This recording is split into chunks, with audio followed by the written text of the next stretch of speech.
Chers internautes de Seneweb TV, Seneweb.com, Seneweb Radio, nous sommes avec l'honorable député Seydou Diouf, président de la commission des finances. Honorable, bonjour. Oui, bonjour.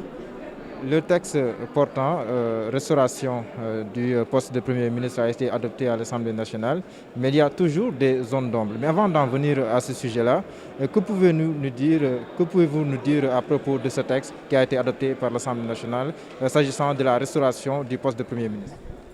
Oui, moi je l'ai dit en expliquant mon vote positif pour ce texte. J'ai dit qu'on a voulu faire d'un non-événement un événement médiatico-institutionnel. Le poste de Premier ministre dans notre système politique ne devrait pas charrier autant de passion pour la bonne et simple raison que la fonction en elle-même, sa restauration n'engendre pas un bouleversement institutionnel. Puisque le Premier ministre, en réalité, dans notre architecture institutionnelle, n'est pas une institution de la République. C'est le gouvernement qui est une institution de la République. Le Premier ministre est juste investi d'une fonction de coordination de l'action gouvernementale.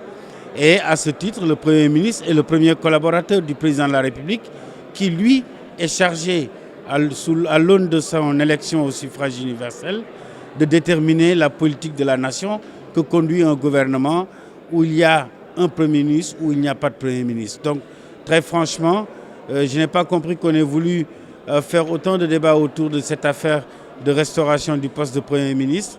Je l'avais dit, quand on supprimait le poste, j'étais persuadé que notre architecture constitutionnelle fait que la suppression du poste de Premier ministre n'empêchait pas le gouvernement de faire son travail.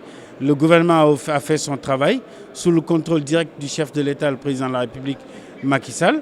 Et si aujourd'hui, lui-même qui est élu, considère que pour une raison ou pour une autre, et particulièrement s'il considère qu'il est sorti d'un début de deuxième mandat et que là, il enclenche, que les projets sont arrivés à maturité, que les projets ont été lancés, qu'il considère qu'il lui faut prendre un peu plus de hauteur par rapport au quotidien et mettre en place un Premier ministre, mais absolument rien n'empêche de le faire. Je pense que l'opportunité de cette prise de décision lui incombe. L'essentiel pour les Sénégalais, c'est que l'on sache que c'est le président Macky Sall qui est le président élu par les Sénégalais et qui doit prendre les décisions. Au chapitre des suspicions, le constitutionnaliste Ngouda Mboup dit ceci: le président de la République ne doit pas promulguer une telle loi qui viole la hiérarchie des normes, les clauses d'éternité et donne désormais la possibilité de dissoudre l'Assemblée nationale pendant la période de suppléance. Est-ce que c'est... Non, ça aussi, c'est une question de lecture de Ngouda Mboup. Vous savez, dans ce pays aussi, c'est très facile d'être appelé professeur. C'est pas ça le problème. Sur quel texte les gens ont travaillé? Le problème qu'on a en réalité, c'est que, et ça c'est valable depuis fort longtemps, c'est que nous avons beaucoup de révisions constitutionnelles. Il n'y a pas eu de texte consolidé de la Constitution jusqu'ici validé et publié. De sorte que beaucoup de gens parlent parce que les articles ont pu changer dans leur chronologie en fonction des révisions constitutionnelles. J'estime, et moi je l'ai dit ici, qu'il nous faut faire le toilettage de toutes ces révisions constitutionnelles, sortir avec une bonne constitution, avec des articles recodifiés à l'aune des différentes révisions.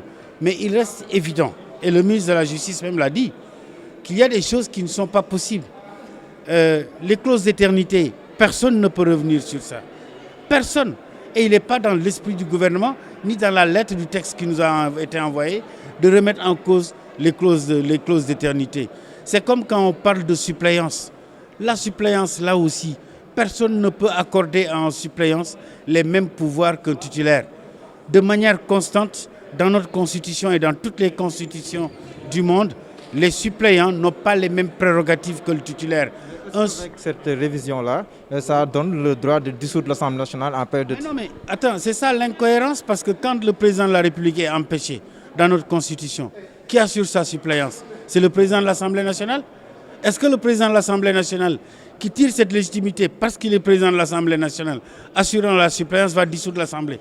Et à partir de là, lui, en tant que suppléant, va dissoudre l'Assemblée qu'il dirige et qui lui permet d'être suppléant. Ça veut dire que notre pays n'aurait plus de suppléants. Je pense que ça, quand même, c'est des débats primaires.